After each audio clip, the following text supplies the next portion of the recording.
But the Bible says it does not take pleasure in the legs of a man. Verse 11, let's read it together. The Lord takes pleasure in those who fear him, in those who hope in his mercy. Do you fear God? Let me ask the person beside you, do you fear God? If you fear God, do you hope in his mercy? Hallelujah. If you fear God, do you hope in his mercy? To fear God is to shun evil. Because you fear God, you say to yourself, I will not commit sin. Hallelujah. I don't know this song. We were singing with the children at home. You don't know it, just listen to me. It says, back home in Nigeria, I do not want to be a liar. I am afraid when God is coming, when I wouldn't be ready to die. Oh. Where are they? They've gone to the rescues of God. All the song is saying is, I do not want to be a liar. Because the Lord is coming, I'm afraid that when Jesus will come, I will not be ready to die. And we were laughing. We were laughing because we believe so much in the song. It was one of the most popular songs. I wouldn't want to be a liar.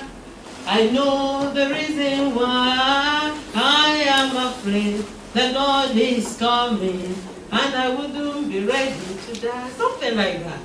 Do you fear God enough that to even tell a lie becomes a problem?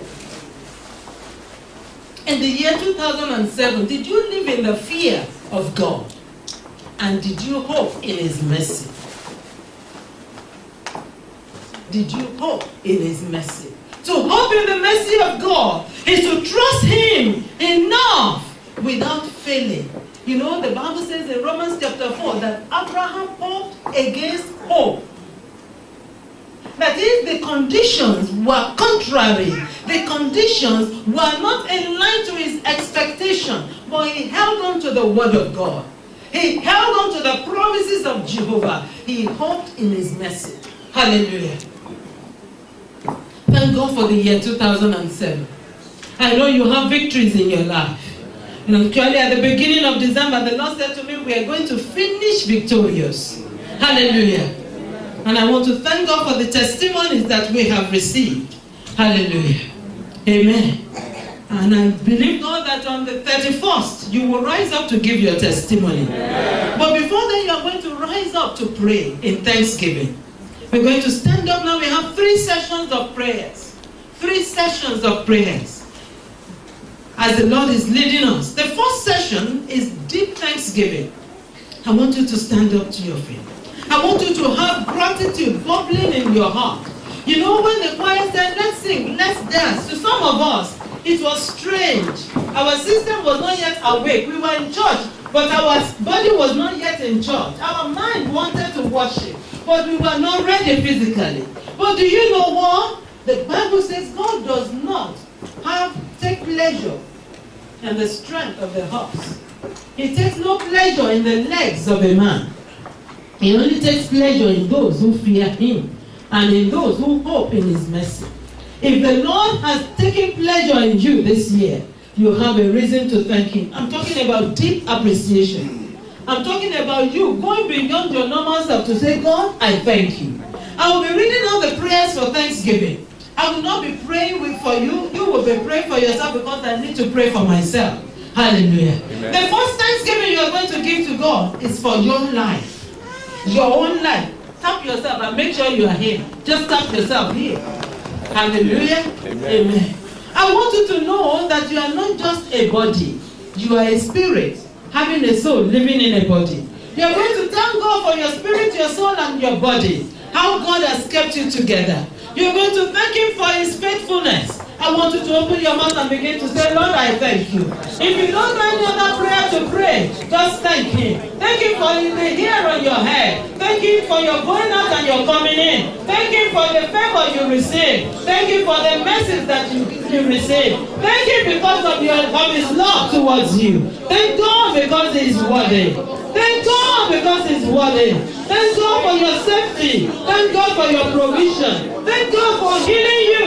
Thank God that you know him. Oh, thank God that you know him. Lord, I thank you that I know you. I thank you, Lord, that you have been faithful. I thank you that you've been strong on my behalf. I thank you, Lord, that you have taken me out and brought me in. I thank you for provision. I thank you for my knowledge of you. I thank you for increasing revelation. I thank you for the strength, oh Lord. I thank you for the joy of heaven. I thank you for your love and your mercy. Lord, I thank you. I thank you for, Lord, your grace upon my life. I thank you for the anointing. I thank you, Lord Jesus, for open doors in the name of Jesus. I thank you for the friendship I enjoy. I thank you for everyone you have used to bless me. I thank you for everyone that has prayed for this year. I thank you for everyone that has spoken well of me this year. Lord, I thank you.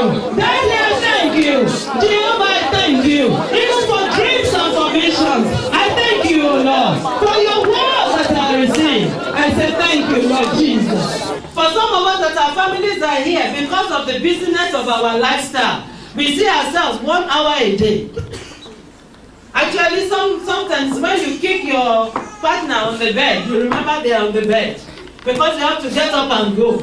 Later, for as long as you can quickly eat, and then everybody goes to sleep again.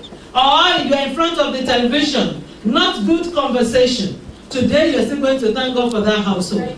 Because God kept the household. In spite of your own business. Sometimes you are not where your children are. Some of us give our children to carers. Some of us give our families to carers. We don't know what they have eaten. But Lord kept them. Those of them that are far off in Africa, the Lord preserve them. I want you to pray. Thanking God for His faithfulness to your household. I want you to appreciate the deepness of God's love to you. Because of you, God has kept them. I want you to be grateful. Lord, I thank you. I thank you, Lord, for answering our prayers. I thank you, Lord, for your faithfulness. Lord, blessed be your holy name. Daddy, we say you are faithful. Yes, Lord, we take it not for granted. For everything that we have received from you. In Jesus' name we pray. Hallelujah. For every child that was born this year, for every child that is here in our midst, for every youth, every single, every man, every woman, every department, the leadership, the choir, the teachers, the prayer mentors, the vessels of honor, the women of excellence, all those that help us in different ministries. I want you to lift up your voice and begin to thank God for Word Fountain Church. Thank God for the revelation we received. For people that came and blessed us. I want you to thank God for every man, for every woman, for every boy, for every girl, every single man, every single girl. Lord, every lady. Lord, we thank you for our congregation. We thank you for Word Fountain Christian Ministry. Lord, because you kept us, because you preserved us, because you honored our prayer, because you heard us, because you spoke to us, because you instructed us, because you corrected us, because you encouraged us. Father, we thank you. Oh, for all the departments. We thank you for the ushers. We thank you for the welfare team. Lord, I bless your name for the prayer mentors. I thank you for the vessels of honor. And we will worship you. Lord, we thank you for the leaders. We thank you, Lord, for the direction. Lord, that you are taking us. I pray, Lord, your blessings upon every home. I pray your peace upon this church. For every child that was born, for every pregnancy, oh Lord, that you saw to time. Daddy, Lord, we bless you. We are grateful. Daddy, we are grateful. Lord, we offer you deep appreciation.